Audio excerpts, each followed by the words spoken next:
Hello and welcome to this special module on visioning for cluster or block level federations.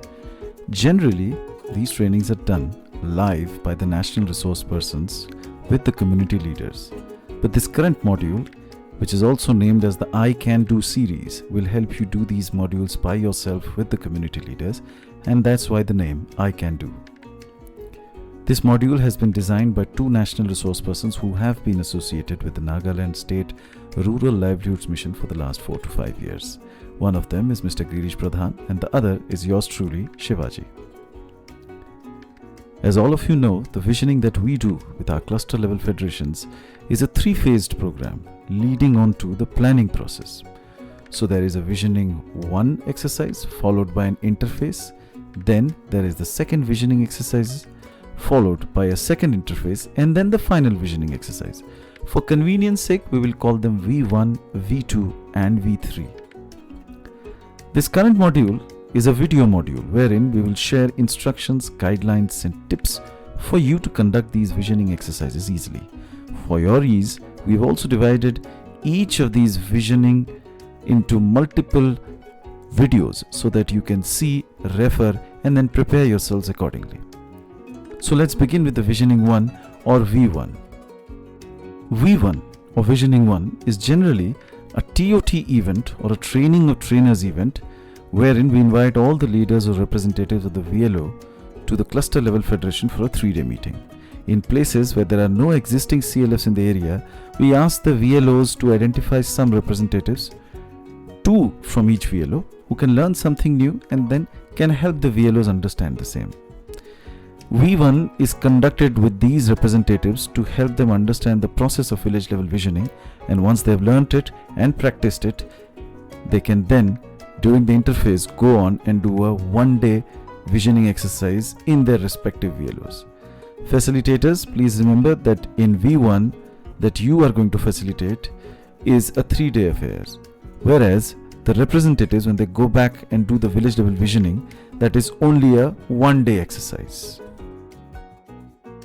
So let's prepare ourselves for this module. The professional concerned has to make several preparations for this training. Selection of representatives, at least 2 from each VLO, has to be done well before the event. The participants have to be well informed about the time and date of the program. Their agreement is paramount to the organization of this meeting. The necessary logistical arrangements have to be made, like charts, markers, drawing boards, LCD projectors, permanent markers, etc. A training room with a minimum seating area of around 250 to 300 square foot is required for this meeting. Please avoid fixed chair rooms because there will be a lot of physical activity and the participants would have to move around, which will not be possible if there are fixed chairs in the rooms. Broadly speaking, this training should take around 12 to 14 hours, and these 12 to 14 hours have to be spread over 3 days. Let's just take a look at the different sessions that are going to be done. So here is the session framework. The first session is a micro lab. The second session is an expectation mapping and an objective sharing session. Then comes the session which is named as recollecting the utility of the forums like SHGs, VLOs, etc. The fourth session is importance of having a vision. The fifth session is dreaming our future. The sixth session is dimensions of change and prioritization of dimensions. Seventh is understanding the forces which affect change. Eighth is preparing for the village level visioning. And the final session, ninth, which is planning for the village level visioning. So let's go on and begin the first session, which is the micro lab. This is going to take us roughly around 45 minutes. And the materials required, as you can see, a training hall, some walking space, and of course you need the questions to be asked during the micro lab. The facilitator shall, post the registration of attendees, ask them to assemble at the center of the room. The facilitator shall, in a clear voice, give the following instructions for them to follow. You will begin this session by asking all the participants to stand up in a loud and clear voice and tell them that they have only to follow the instructions that you are going to give and not do anything extra. So if you ask them not to talk, they are not supposed to talk. And you ask them to move around, then they are supposed to move. Consider this hall as a playground where you can move anywhere. Please start moving randomly until I say stop, and as you move, make eye contact and greet each other without saying any words. Let them move around for a few seconds, say around 15 to 20 seconds. Then announce stop, form a pair, and share one interesting event that has happened with you in the last 1 month. Give them about a minute to discuss this in the pairs. Once the time is over, then announce the following. Now again start moving around in the room, but this time in slow motion. Wait for them to do the same.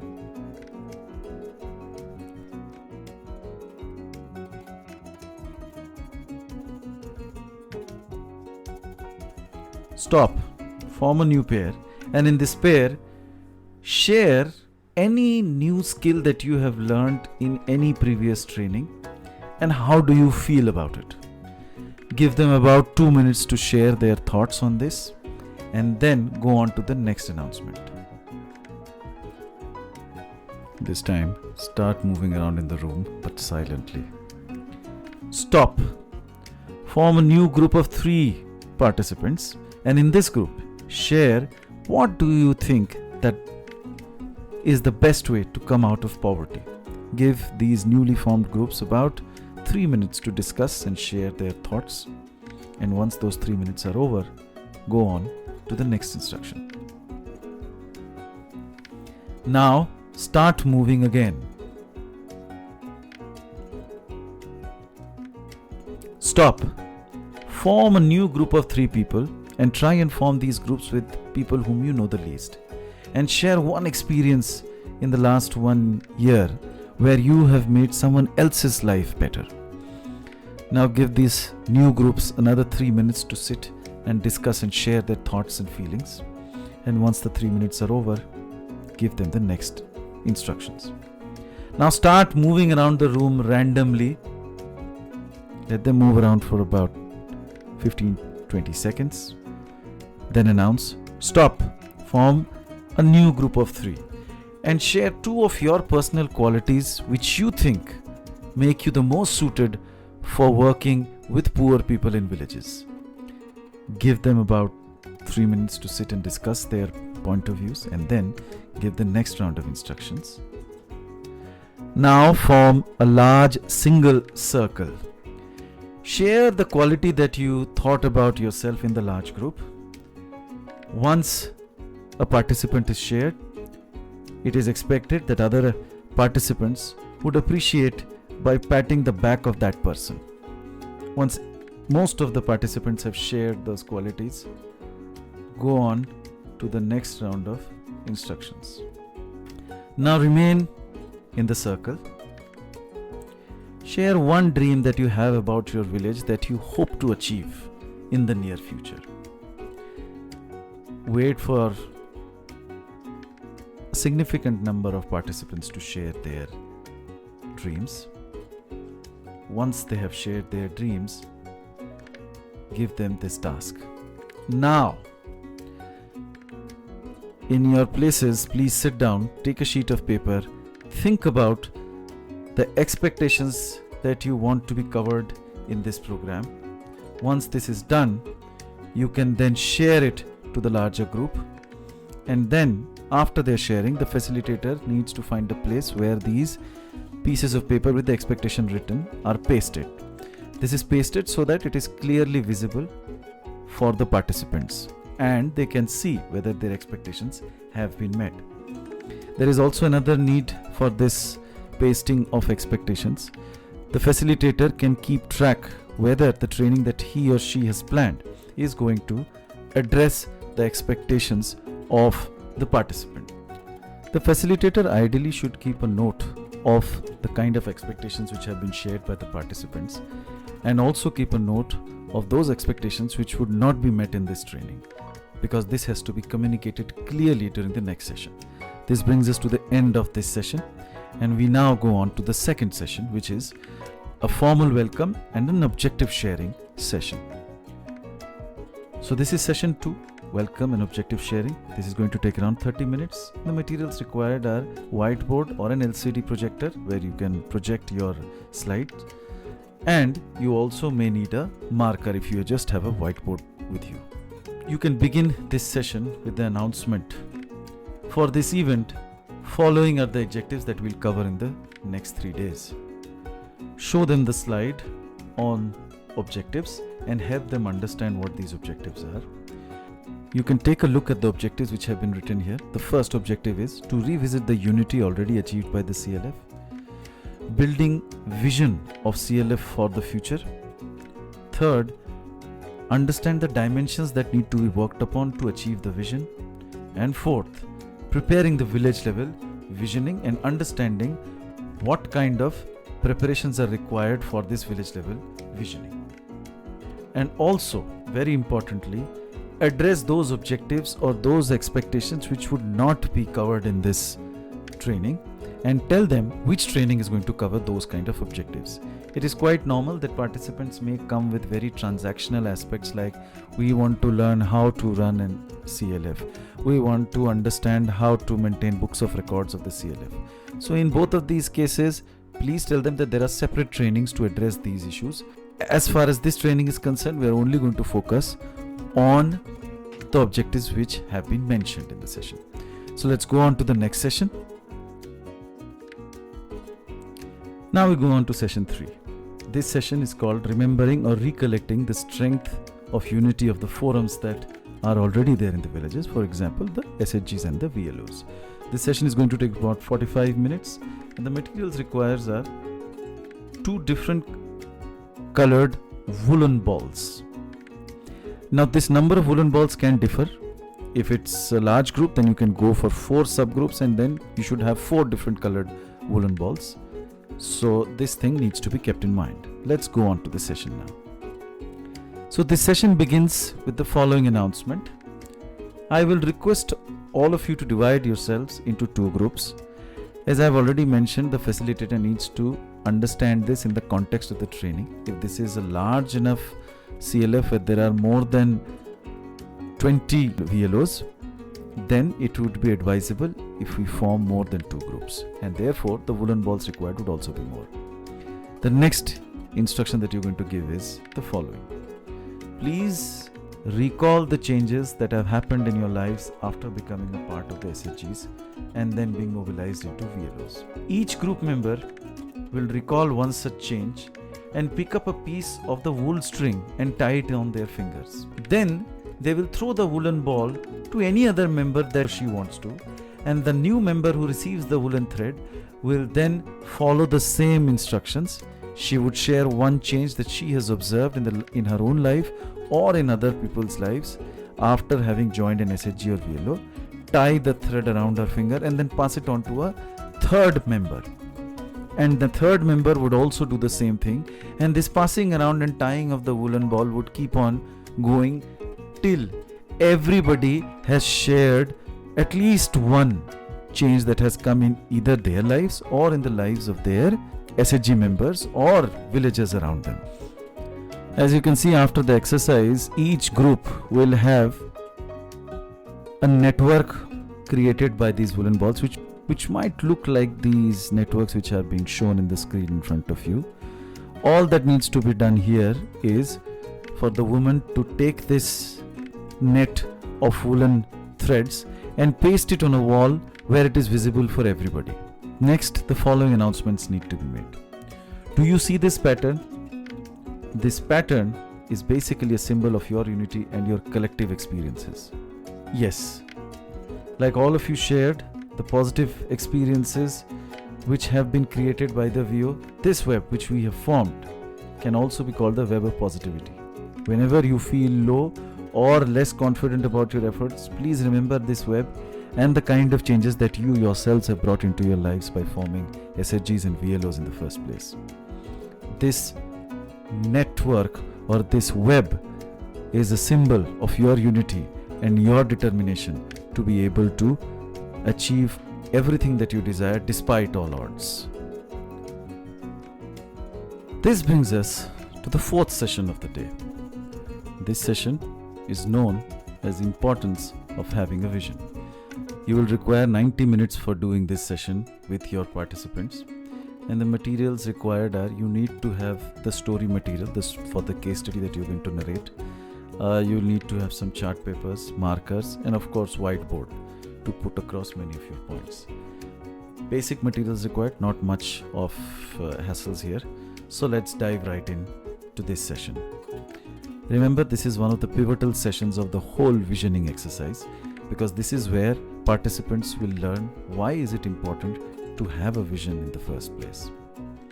So have them sit in a circle, and you can stand in the middle of the circle and start narrating the story with the following instructions.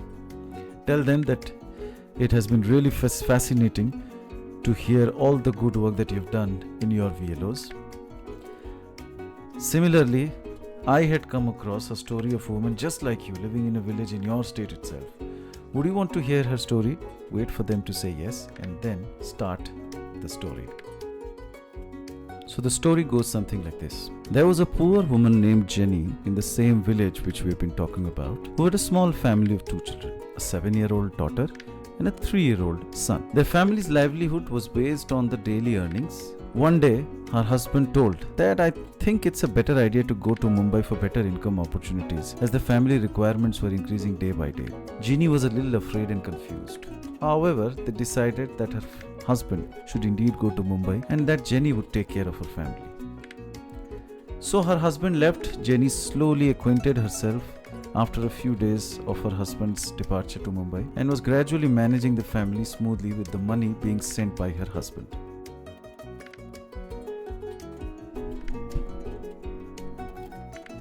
For the first 2 to 3 months, her husband is regular in sending money and writing letters to Jenny. After a few months, the money coming from her husband stopped, and so did the letters. Very soon, there was no money with her. The savings were all gone. Jenny went to a local moneylender and asked for some loans, but the moneylender rejected her plea. Jenny was crestfallen. How will she manage a family? There is no ration in the house to even feed the children. Without any option, she kept a cooking pot with only water in it so that it would boil and it would show that the food is getting ready, but there was no rice in it. Jenny started to sob as the daughter asked her, "Mama, is there no food?" Hearing her crying, her neighbors came to her house, and Jenny explained the story to her. The neighbor supported Jenny with some ration and suggested her to go to the nearby SHG, where she may get some solutions and also help. Hopeful, Jenny went to the nearby SHG. The SHG members, after hearing her story, suggested to her an idea of selling refreshments at the outskirts of the village where there is a new road construction going on. Jenny was happy. "That's a good idea. I think I cook quite well and I can sell these refreshments at the location. But that is almost 5 kilometers from my house. How do I take my things? Even if I cook at my home, by the time I reach there, it will be all cold." This was the new dilemma that Jenny faced. Another member came up with an idea. She suggested, "Jenny, why don't you take another loan from us and buy a bicycle and then sell the tiffin there? You can carry your food on the cycle and it'll take you less time, and then you can sell and come back." "That's a great idea. But the problem is, I do not know how to ride." "That can be addressed later on," her friend said. And Jenny went about taking the loan, buying the necessary things, and also the cycle for conducting this business. Jenny was determined to ride the bicycle for the sake of her children. She tried to learn how to ride the bicycle, but whenever she tried to ride the cycle, she started while looking at the pedal. She was always looking at the pedal, but every time she tried to ride the bicycle while looking at the pedal, she fell down. She called her neighbor and asked her that, "See, I can't ride the bicycle. Can you help me?" So the neighbor held the bicycle from behind, and Jenny tried to ride, but again her eyes were focused on the pedal, and as soon as she tried to ride, she hardly had gone a few meters and she fell down. End the story here and ask the participants. Now that you have heard the story, can you tell me, why was Jenny continuously falling from the cycle and was never able to ride it properly? Every time she started to ride it, she could hardly go not more than 3 meters and she used to fall down. What could be the reasons? Wait for the participants to respond to the question. Some of them will say that she was not prepared. Some of them might say that it was her first time. The actual reason is, whenever you ride the bicycle, the cardinal rule is to look ahead towards the objective where you want to go. If you do not follow that cardinal rule, you are bound to fall down. Wait for some responses, and I'm sure one or the other of your participants who know a bit about riding a cycle will say that she was continuously looking down. Once you get this response from the community that she needs to look forward, then continue the conclusion of this story. And you can do this by saying, we always look ahead before riding a bicycle or a motorcycle or a car, without which there is a chance that we may either fall down or we may either lose sight of the road and get into some bad, nasty accidents. Even if you want to walk or in a race, you always have to look ahead, without which you would not understand the directions that you need to go. To close the discussions on this session, give the following instructions. Great. In order to help the families to come out of poverty, support their livelihoods and bring changes in the village, what is the first step that the CLF has to do, just like Jenny did before she started learning how to ride a bicycle? Wait for them to answer that they also, like Jenny, need to see ahead. Or in other words, they need to have a target in their mind. They need to have a dream to go ahead. Here it is important for the facilitator to note that once the word target or dream starts coming up, try and use a local word for dream, because that helps people to identify with that word. And since vision is something that you're going to continue to focus throughout the life of the CLF, this common word, which is also a local word, will help the people associate themselves with the dream. With this, we come to an end of this session, where people have understood why it is important to have a vision. So with this, we come to an end to the first micro module of the Visioning 1 training. We hope you had fun listening to what we had to say, and we also hope that you have great fun in facilitating this session. See you all in the second part of the micro module for V1.